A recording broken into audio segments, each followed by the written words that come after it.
Well, we arrived at our Airbnb safe and sound, and I have to say, it is so cute inside. It's just totally charming and very retro.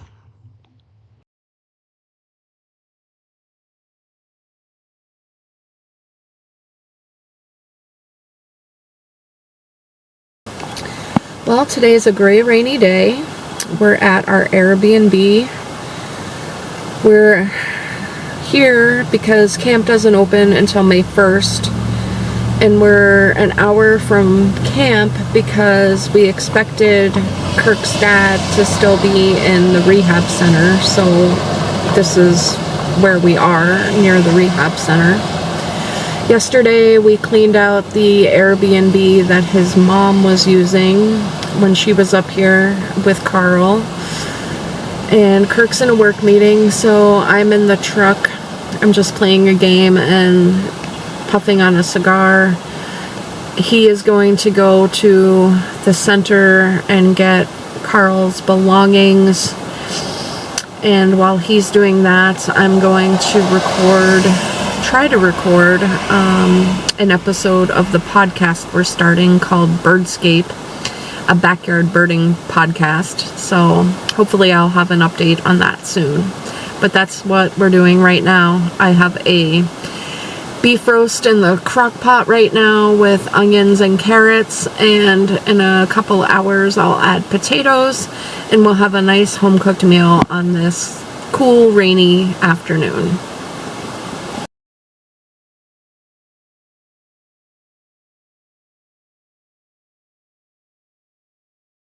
Today we drove Carl's belongings down to Kirk's mother and delivered those to her, along with everything out of the Airbnb that she was using. It was a nice day for a ride.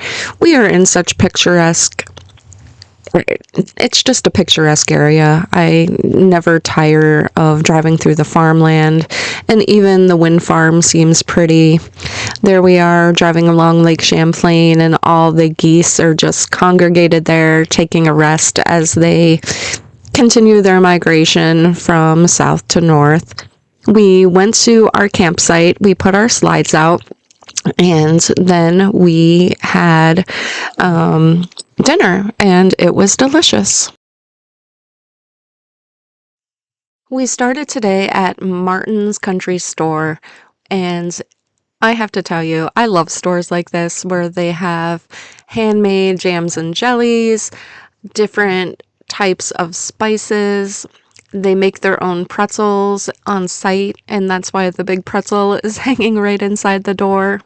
There's two locations, and the second location also does bulk, like seed and grain for the local farmers to pick up for their animals.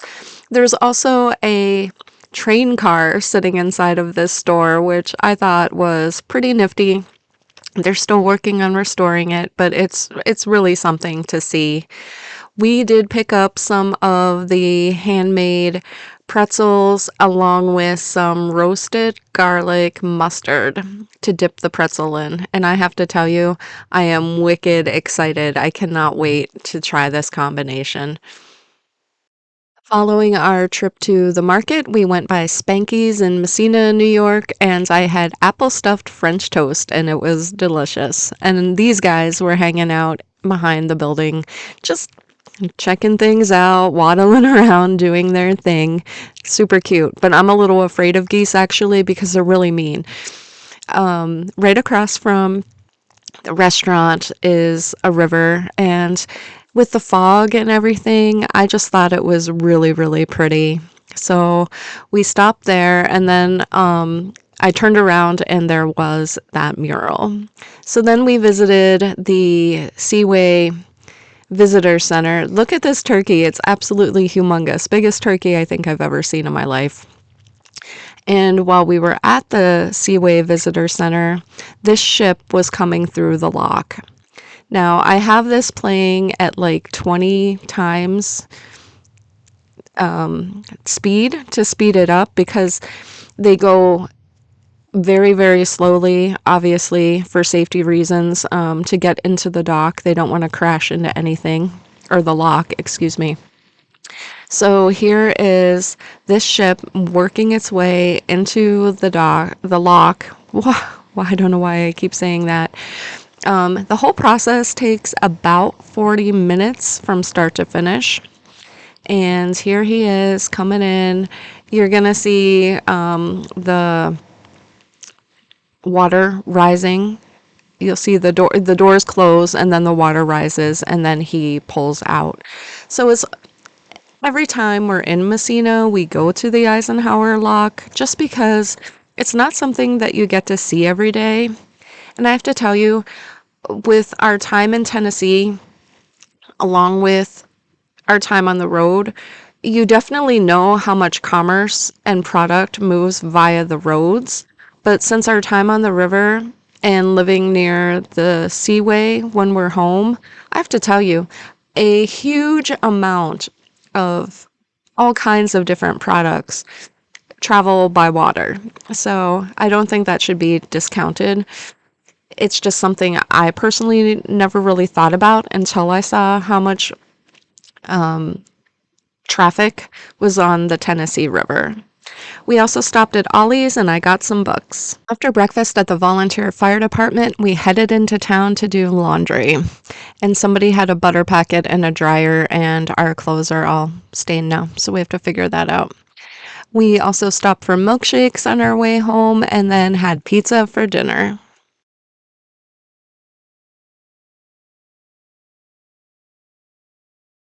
Hi everybody. I just wanted to let you know that I did find my book that I lost at my sister's house. I found it when I was packing up to leave, The Curious Charms of Arthur Pepper. It was very good. Oh my gosh. It follows the journey of this man a year after his wife has passed away. And he finds out things about her, but at the same time, he's finding out things about himself, things he never thought he had in him. It was really uplifting, and I thought it would be sad, but it wasn't. It was a joy to read. So I'll have a link to this in my description box, and I hope you check out The Curious Charms of Arthur Pepper. When we were at Ollie's the other day, I picked up 3 books. I thought I would share with you what I got. So if you have read these and want to leave a comment, that would be great. Or if when I finish them you have liked them and plan to read them, please let me know that too. I always link the books I'm reading in my description box, so check them out. So the first one is The Glorious Guinness Girls. The second one is The Paris Secret. And the third one is The It Girl. So I will let you know as I work my way through these, and I hope you enjoy them as much as I'm sure I will. I seriously I'm not sure I can recall a book that I haven't enjoyed in some way. So keep on reading with me. We then went to a local sub shop, and my chicken Philly steak was delicious. So this morning I am on a little trail that runs behind our Airbnb. It is so pretty. It runs right along a stream. The man who pointed the trail out to me actually called it a river, but it is so scenic. It sounds so nice. I'm enjoying every minute of it. I'm going to insert some walk footage because this is just so pretty. You have to see it.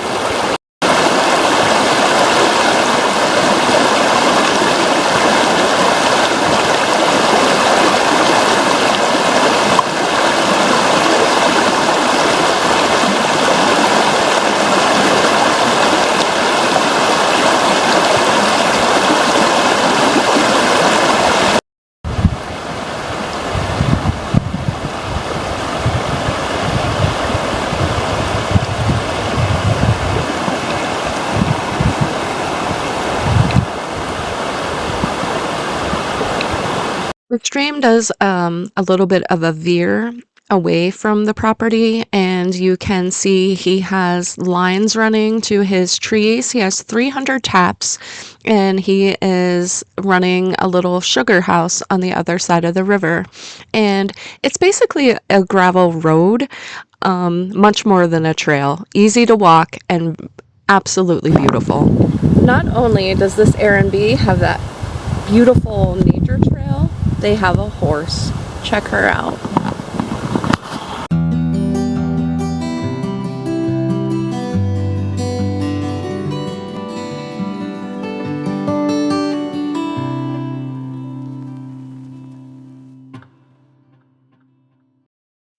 We enjoyed dinner a half-mile down the road at Scotty's Diner, where the special was a dozen bone-in wings. I had a salad and a yummy dessert.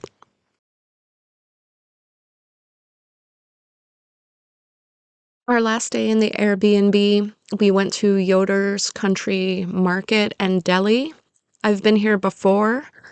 A couple years ago, this is where I got my tomato and pepper plants, and they absolutely exploded. They were such good quality. And even though it's still a little too cold for plants, we did stop by just to see what they had out. They had mostly flowers, not too many garden plants yet because it's still pretty cold. They did have some seed potatoes and some lettuces. We did end up picking up a hanging basket to take back to our seasonal site because we always get one. And we picked out a purple mini petunia basket. It's quite pretty. There's a picture of it at the end. So we also got we got a turkey and cheese sandwich, which was absolutely huge. And I'm glad we only got one because we shared it and it ended up being just the right amount of food. It was so good, such good quality products. And there's my hanging basket that we're bringing back. I also made sure that I got Kirk down on the nature trail so he could see just how pretty it was. And that's the sugar house over across the bridge. And all in all, it was a great visit to this Airbnb. Well, we are back in the fifth wheel for the summer. Today, Kirk worked a few hours. We packed up the Airbnb and we came here. While Kirk was hooking up the water and electric, I wiped down the surfaces in the kitchen, so at least that much was ready. We made the bed, got Tammy comfortable, and now I think we're settling in for the night. So I'm gonna end this vlog here, and the next time you see me, you'll see some opening, you will see what life in a seasonal camp is like. See you then.